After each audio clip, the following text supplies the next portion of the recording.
Welcome to Sales Mavericks and Marketing Rebels, the show where bold business owners, savvy entrepreneurs, and sharp thought leaders push boundaries, challenge conventions, and redefine success in sales and marketing. And now your hosts, Nicholas Loise and Marco Salinas.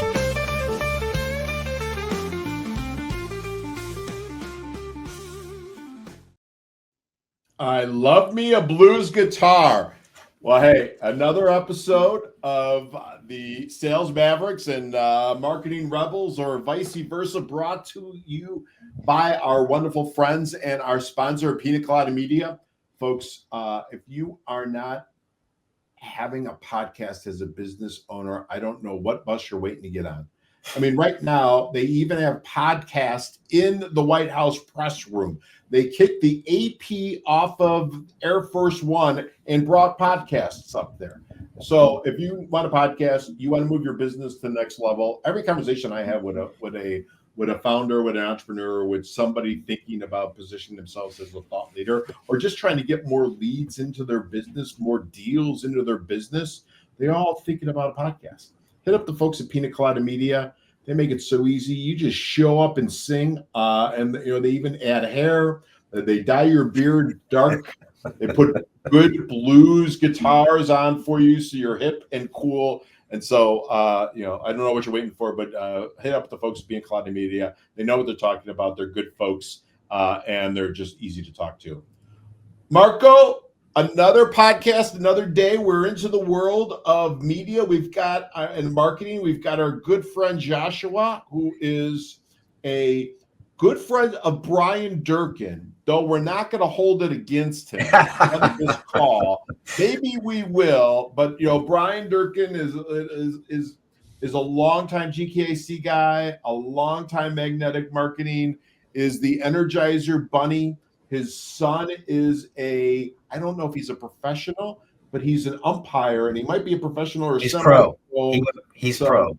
I actually think his wife is a delightful person. She's the driver of that couple, and super smart people, and really good GKC. We like to kind of bring the OGs of GKC and magnetic marketing on. I don't even know what they call it nowadays, and just talk all things marketing. Joshua, you're a crazy smart marketer. I know you're a fractional CMO. You're a fractional COO.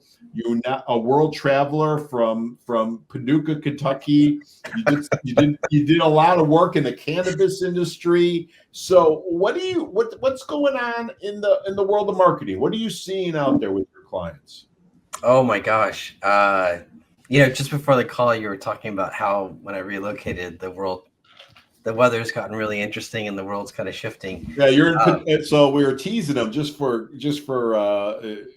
we were teasing them that you moved to Paducah, Kentucky, and there's floods. Flood warning and severe weather warning. I heard that you have snowstorms coming. Yes. Yeah. And so I asked if there was locusts and plague coming next. And that's for the summer. And I'm a big fan of Kentucky. I love Kentucky. My daughter is a U of K, go Cats, graduate. My wife and I spent a lot of time in Kentucky. So please take care of it. It's beautiful down there. We're horse people.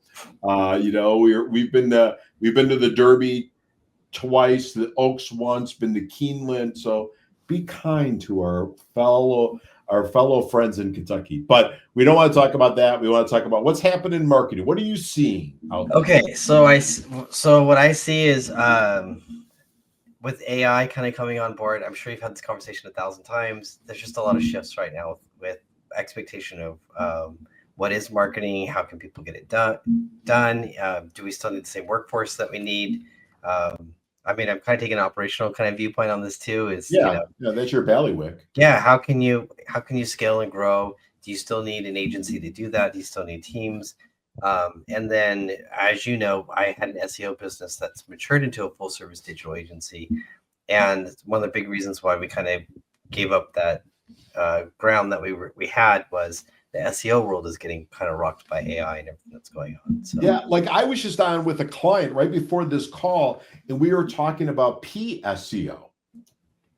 Do you guys know what this is, right? So in essence, you use AI to go out and scrape all of your competitors' websites, find out what they're doing, find out what their keywords are, find out what their long form blog posts and all this stuff. I mean, it used to be that we had to kind of manually do that with a scraping Oh, tool and go now the AI does it through PSEO. And so I mean I like to think that I'm in front of the curve, and that one floored me because I didn't know anything about it. So ah, about the SEO world and how it's blown up, and it's got to be like a full-time job for a business owner nowadays. well, it's. I think what a lot of the changes in that specifically is, SEO people in the industry tend to think they're wizards. It's this Oh like yeah, magical thing, and I'm the only one that knows how it works. And so, it's that secret behind the curtain. But things like formatting text for keywords and creating content clusters and ideas and keyword research as far as other words and what they could look like in different arrangements. AI does all of that like super easy. And the research that you do or the competitor competition analysis, that's actually something that I would argue that any SEO worth their salt already had those tools, and it was kind of you had to pay for a premium service or you had a premium, software company that helped do that work for you. But now, because of the way that technology is becoming more democratized and more people, the barriers to entry are lowering, you now have the ability to run a program. I mean, I can do that for like $5. I could run somebody's whole entire website, scrape it all, and get all the content and information that I need. And it's a lot cheaper than the tools that I've been using for the last few years. So, what are your favorite tools? Right. So, we like to get people, or do you not want to give away your secrets? Oh, I listen. If you could do what I do, great. Then there's more people that are doing it at a higher level, and I'm totally for that. Okay. I think the real skill is, the consultancy and the putting it all together. That's the part that I like to do. But yeah. So for those tools, there's a program called Appify. It basically has little engines that people build, and then you can basically pay a service to run those little machines. So when you talk about scraping somebody's website, there's a website scraper that will do that, and you pay for a certain amount of credits. And then if you want to automate the whole thing, and so you want to take that data and do something else with it and kind of plus one that effort, you could use a program called make.com, which used to be called Integromat. Basically, what you do is you tie that together. So then you have Appify pull all the data and information. Then you would have make.com put it into a Google Sheet. The Google Sheet then would separate all the different pieces of content and information. And then you could set up other workflows on top of that. So you could take all of this data and information and essentially scrape somebody's website, figure out what all their keywords are, and then give you a final report, all while you're sleeping or doing a million other things. That is too cool. Now, and I know that you but you are. I mean, not only are you a marketing genius and fractional CMO, but you're also doing a That's gonna lot get of too big. COO work too, Yeah. right? And Yeah. so I'm always fascinated by it because usually, I mean, this is marketing and sales, but if you don't have good operations, right, you make your Right. salespeople's life that much more miserable. You make it harder. I always say, I tell my clients, they always, people are asking me refunds. I'm like, listen, the world is small and the internet is big. You don't want somebody out there that now you've become their hobby and they're just out there complaining about you. So, Right. and a lot of times it's an operational breakdown, perhaps, or maybe sales is over promising and marketing is over promising, and that not that would ever happen with a salesperson. And Yeah, operation, market qualified leads, right? Yeah. yeah, MQL and SQL. But so talk to me a little bit about like the work you're doing and like how do you make the life of the business owner easier, better, kind of all that good stuff. Yeah. So basically, yeah, my passion is to help small businesses stay and grow and survive. And a lot of the clients that I work with, they are successful, but they're kind of dying from success. And essentially, that their business is becoming more complicated. So all those little complications, they start piling up, and then it's the founder that has to manage all of that. And so what I try to do is get those processes in place, get that structure in place, and help take some of the burden and load off of the founder and the CEO. And that usually means that we have to find someone to help manage some of those complexities. Those interdepartmental relationships, that now becomes a dynamic that somebody has to help manage and regulate in some way. And so that could look like job descriptions or workflows or SOPs, even an org chart. Those things are super important. And then what I'm really worried about, so one is helping businesses grow and survive. The second part is kind of this gray wave where, there's boomers that are leaving their jobs or leaving their businesses that they've built. And so they're getting in a place where they want to sell them or they want to exit. But what they realize is they haven't actually set up the operations and they haven't set up the business that they can exit because they're the bottleneck for everything. And so what I'm trying to do is help them say, hey, here's a 5-year plan to help get this to a place where this can run without you. You know exactly how the, leads are coming in, how fulfillment's being done, and then what happens once the person exits, and documenting that process and getting that straight. So when you go for a business valuation, you can actually get a higher valuation on your business and increase the ability for it to sell. You're speaking my language, and I'm sure you're speaking Marco's language, because I'm a firm believer that not only should you be doing it, having a proven and repeatable sales process, which is exactly what you're doing in the operations, having as much proven, repeatable marketing operations, right? That's what Marco does with his CMO work. And realizing that you can't just set it and forget it too, right? These things need to be constantly reevaluated, especially on the marketing side. We were just talking about, how things have changed because of AI. Yeah. So I have some SOPs. How often should I be revisiting them, if you will? Depending down or before that. Well, it's like preventive maintenance in the car, right? Yeah. Like how often should you update your tires, check your gas, I don't know, oil, all of that. I think, the more key crucial components of your business, definitely check on those more regularly, or have kind of a dashboard indicator system, like how that's working. I think for sales and marketing, right? Like, you guys have KPIs that you're working towards, having those indicators in place. It's like, oh, listen, we know we need 100 leads a month to meet our sales targets, based on certain conversions. So when you see that your marketing efforts dips below and you only have 80 leads, now you know where to go address that pain point. Hey team, you need to step it up because we need to get over 100 to keep this going. I think the same thing happens with operations. You said you wrote a few SOPs. You most likely wrote the SOPs probably for either the easiest thing that you're like, you do all the time and you're like, okay, I need an SOP for this. Or you wrote it for that business critical system that you're like, man, I really, really need to have this documented in case it breaks or fails. Like we have, a system in place. So I would say to level up your SOPs on key systems, create some sort of reporting system or some sort of indicator system that you know exactly like how that's working. So I've already tied this back to like the leads and sales. Sorry, really fast. On the operation side is, well, how many hours did we spend working on these projects, or how many hours did we spend working on fulfillment? That might be a way for you to build an indicator on that. And when you go into a place and you kind of get the SOPs created, are you engaging the employees in that process? Oh, I am. And in fact, what I try to do is advocate for what I would call the meta processes, because by the time you get to the SOP, you're in the weeds and you're basically, writing instructions on, how to move this box from one table to the next table. And like, okay, but is that going to move the needle, or is that going to fix the organization, or is that really the pain point? That's usually not the pain point. If you go up higher in the level and to say, I'm going to use sales and marketing since you guys are here, how does information flow between sales and marketing, and what does that process look like? That would be more of a meta process. And then we would basically interview the sales team and the marketing team.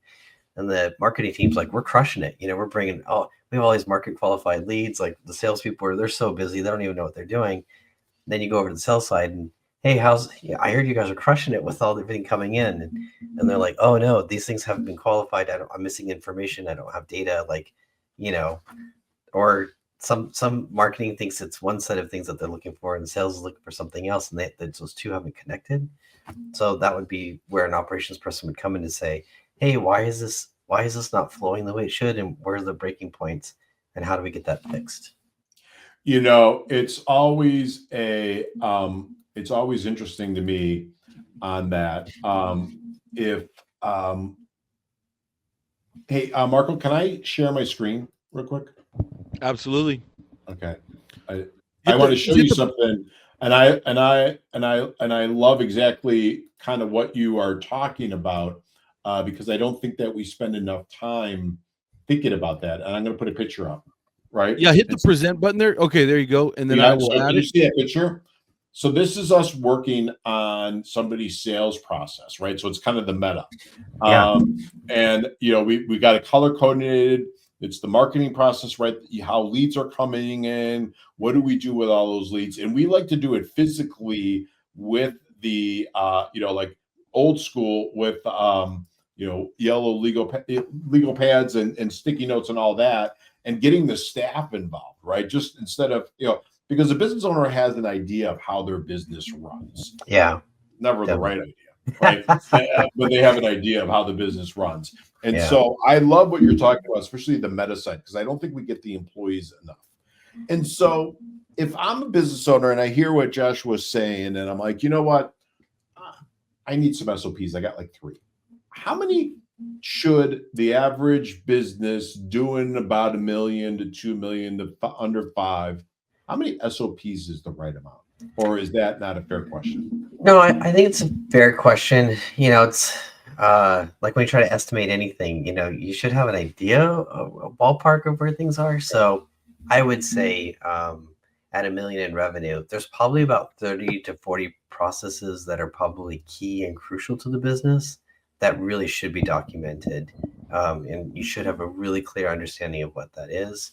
I would say even at $1 million, most of the clients that I work with, that's where they get stuck. And that's why they reach out to me. I would say have those 30 to 40 SOPs in place. But I would also say, again, I'm going to keep pushing probably towards the meta a little bit. Have a process map of how that whole thing flows. So you've got the sales part, or you got the marketing part, and then you've got the sales part. Then walk into fulfillment and see how that part works. And if you can measure that out or kind of map that out, and I do a visual process mapping with that, then you can actually follow the flow, the customer journey from the beginning all the way to the end. You're going to identify key processes that you're like, oh my gosh, we really need to make sure we nail this part or get this documented really well. I'll tell you, intake is super important. That first win that you could get the client, that's super important.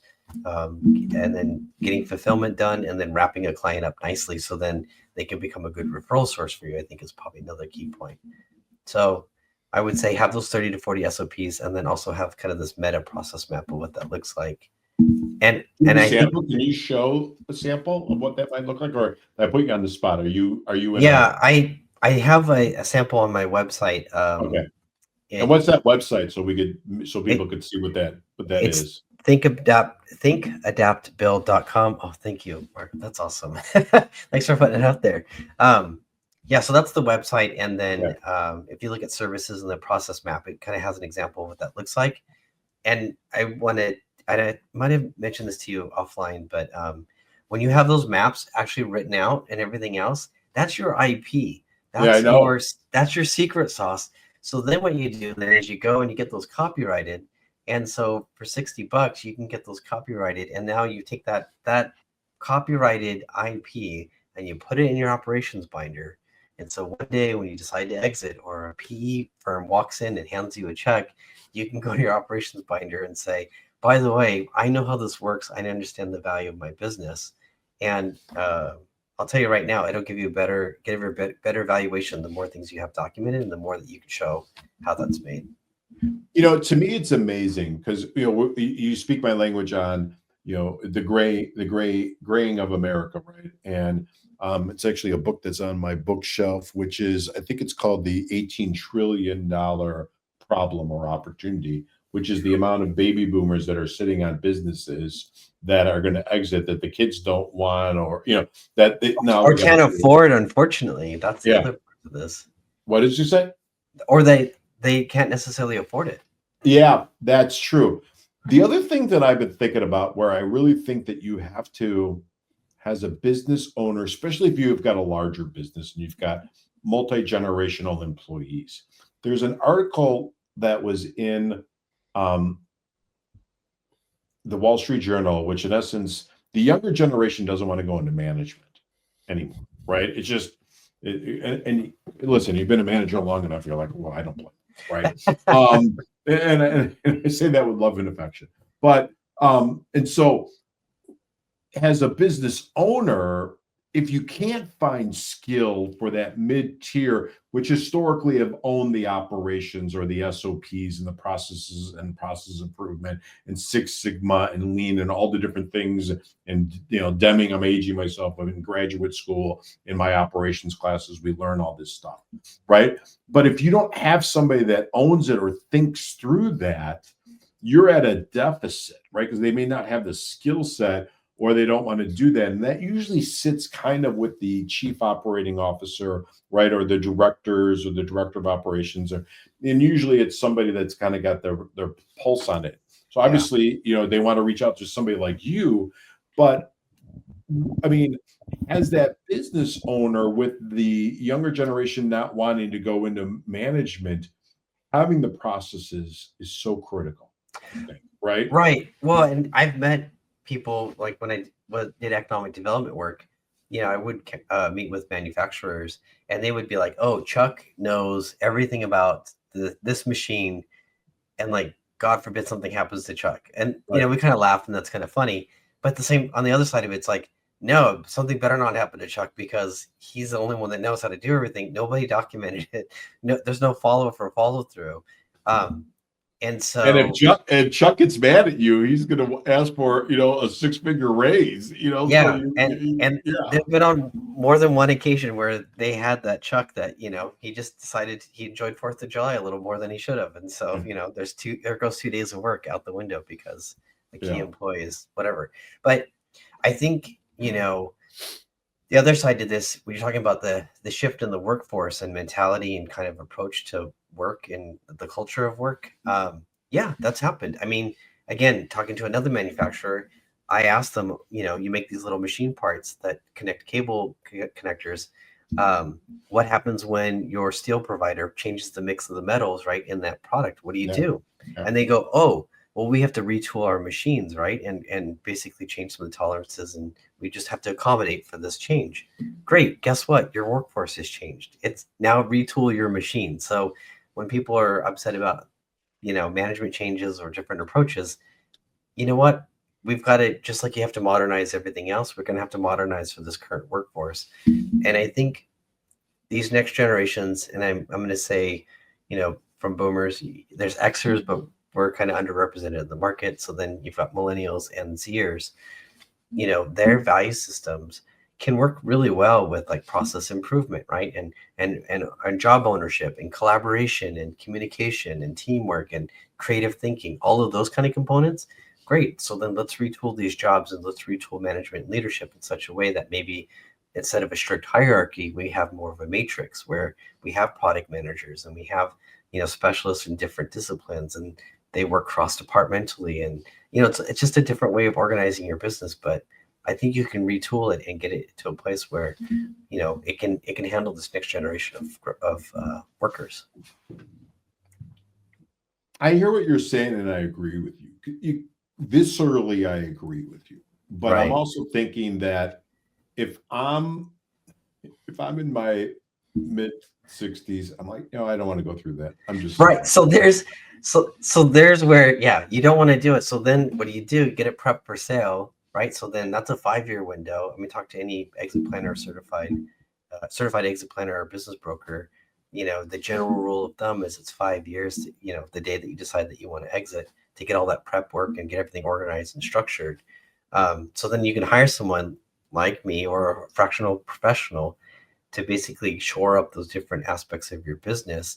So they're all dialed in. So by the time you get to sell your business, you're like, listen, I hired Nick. Our sales process is dialed in because he built this really strong thing. Marco handled all the marketing. So that's dialed in. Joshua helps with this part. And we've got 2 other people.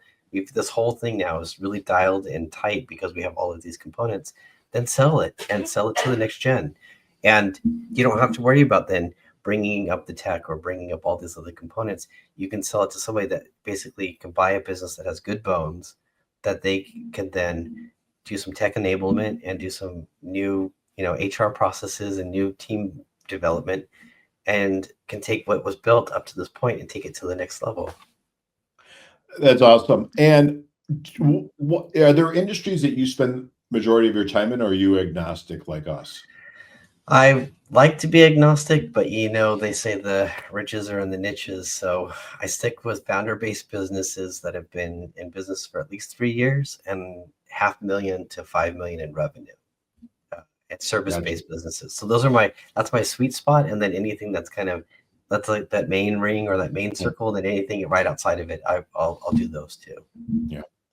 Folks, if you just want to talk to a really cool cat and really focus on operations and just kind of holistically think, I mean, you make it exciting and kind of make it sexy, right? Operations is boring, right? I worked really hard on that. But you like it, right? And your energy and your enthusiasm and your desire to help comes through. Hopefully you heard that in the podcast.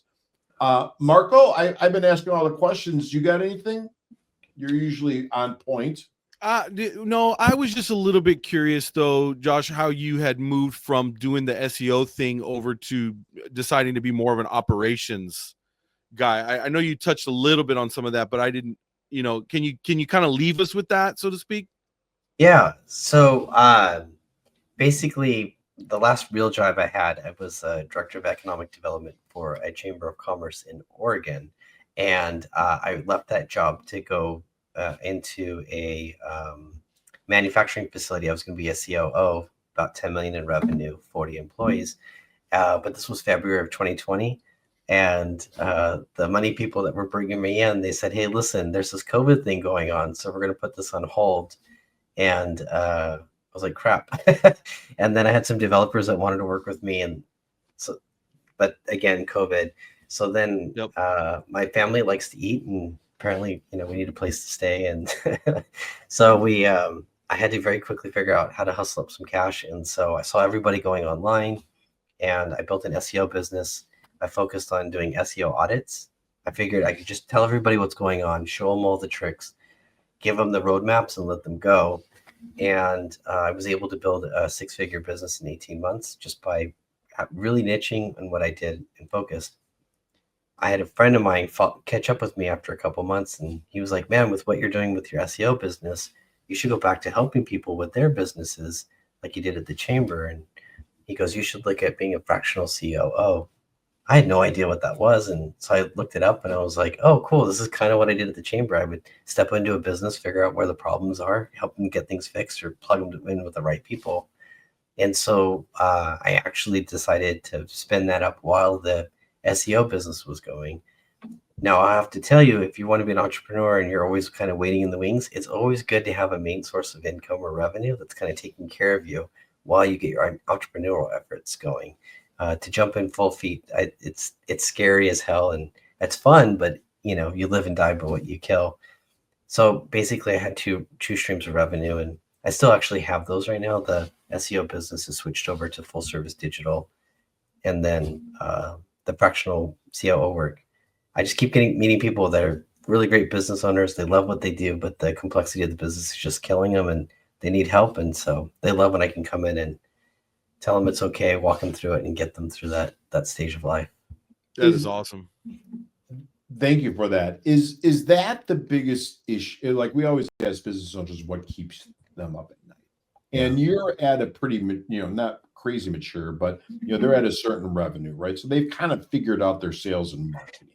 They can be doing better at it, but they've figured it out. They found enough people to say yes, that there is a product market fit, whether or not they're capitalizing completely, whether or not they've done full penetration, whether or not the market, all of those kind of more advanced things. They're in that place to have that conversation. And it's funny because, ideally with fractionals, you're having somebody come in to help you because there's a skills gap, or there's an immediate need, or there's that next growth that you want, that you need someone to help you kind of build that ladder over the wall, or kind of get that angle right. And so there's times where like I'll step out as an operations person and like, hey, you need to go focus on sales and leads. Like go talk to a salesperson and have them build that next bigger, better system. I can get you sufficient, right? I can get you an MVP, but really to get to that next level or that next growth stage, and you're gonna need someone to be that guide on that part of the voyage. And so it would be nice. And if anyone's a fractional, like I'm very much mindful that my whole business is built as a freeway with many on-ramps and off-ramps. So I'm never trying to hold on to people longer than I need them. I want to make sure I'm providing maximum value, maximum opportunity, and maximum impact. And then when that starts to wane, great, let's get the next person in. Take me out, right? And so you already have the time reserved, you already have the money reserved. Just apply that to the next problem you have. That's really abundance thinking, right? And sometimes in the fractional space, I don't see that, right? Because they're fearful, and it's an interesting world. I don't know where it's going to shake out, right? The fractional space, and you and I have had some conversations. We'll have to bring you on because we're all in the fractional space, so we can talk about that, in their next podcast. Would that be fun, Marco? You want to talk a little bit about what we see with the fractional and where do we see it going? Or no, you don't. He's like, no, that's okay.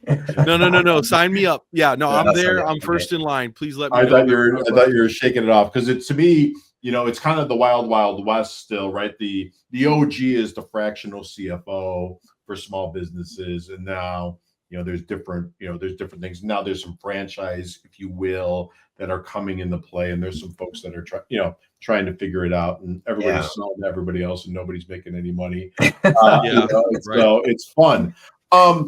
The fractional whatever you need, I can do it. Right. I'm a fractional HR person. I'm a fractional, chief bottle washer. So how do you keep yourself, mentally agile? What do you read? What do you like to? What do you enjoy? Oh, I mean, I just moved, but my office, I have a litany of books. I like reading. I like reading different perspectives, different ideas, different processes, how people come up with things. So I read a lot, and then I just like talking to people, and I actually like people. So I enjoy speaking with them, and they give me ideas. They give me referrals for things to read or books to follow up on. And so I have a running list of things that I need to get. Okay, Josh, I'm sorry, real quick. Can you give us maybe like your top 3 business? Yeah. Top 3 business books. Okay. I would do Buy Back Your Time by Dan Martell. That's my big, if you're a CEO of a company and you're working more than 60 hours a week, you're not doing things the best way you could. And so there's definitely a way to buy back your time. So grab that. Obviously Awesome by April Dunford.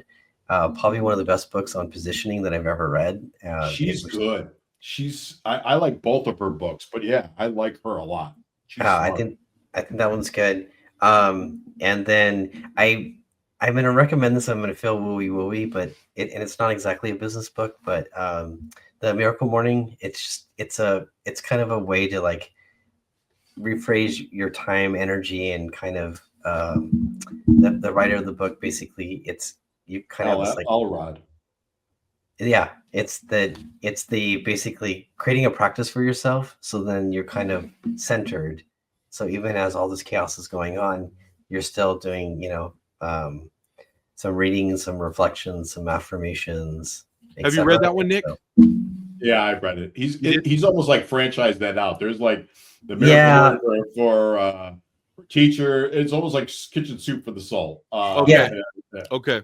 Yeah, same thing with like the traction, EOS. EOS. Same thing. The core. If you go back to the original core of what it is, like that's great. All of the other stuff, I don't. Well, they got a deal. They had to get 3 books out for 6 books. But hey, folks, listen. If you want to hit up Joshua, we're gonna put his website up one more time so you guys can find him. He's a good guy. He's a aside from knowing Brian Durkin, he's a really smart guy, and we're not going to judge him on that. We're going to send this when we get it, Marco. We got to send this to Brian because then he's going to want to be on the show. I'd love to have Brian on. Brian would be awesome. Man, I gotta rest up. I don't know if I can handle 30 minutes with him. But But you're gonna get like 6 podcasts in like six one. podcasts Right, with him. right. He'll come at you full force. But listen, check out Think, Adapt to Build. Folks, if you want a podcast, you want to have fun, you want to learn. I learned something. Even on this one, I learned something. I learned something from each and every one. And, it just makes you better as a business person. We're all struggling with the same things. Listen, I'm sure you go in and say, here's the problems. I know what they are. I can see it through. So just get yourself a podcast, business owners. Hit up the people at Pina Colada Media. They're going to make it easy. They're going to help you. They're going to just make you, kind of walk you through the process. Hey, we're talking about processes, but really, you really should have it as part of your outreach, as part of your content strategy, as part of your new business development. Folks, hopefully you enjoy this. If you listen to this, like it, share it, send it to a friend. Give us a good review. If you got a bad review, send it to Marco. He takes care of it. Marco, what hat are you wearing today? I didn't even harass you about your hats. What hat? Yeah, no, I'm one of my favorites, which is the USS Texas, the World War I and World War II vessel. I'm a history buff, especially World War II stuff. And I get to represent for my state. You see it? There we go. I see it now. I see USS Texas now. Absolutely. I hardly ever meet Texans that don't absolutely celebrate the fact that they're from that state. That's right. You guys are the most patriotic people about your states. That's exactly right. So I was thinking about you, and there is a podcast. I think it's called the Founders Podcast. I don't know if you guys listen to this. Oh, but he just dropped one on Jerry Jones, and what a fat! This guy seems fat. The owner of the Dallas Cowboys. For those that don't know, I got to listen to this because this guy seems like he was an entrepreneur through and true, and failed, and as every entrepreneur does, and so I got to get that. But fellow Texan, we got to talk about the Super Bowl. We had some predictions. We talked about some ads. We got to talk about the ads that we liked and didn't like. We'll do that next week on the podcast, folks. We love marketing. We love sales. We love being rebels. We love being Mavericks. If you have somebody that you want us to talk to, please send us a note about that. If you want to be on the show and, give us a note, we're always looking for great people. Thank you. And Marco, play us out. You got it. Thanks again, Joshua. Thanks, guys. Thanks for tuning in to Sales Mavericks and Marketing Rebels. If you enjoyed today's episode, be sure to subscribe, share, and leave us a review. Keep pushing the limits in your business. And remember, the Mavericks and Rebels are always ahead of the game. Catch you next time.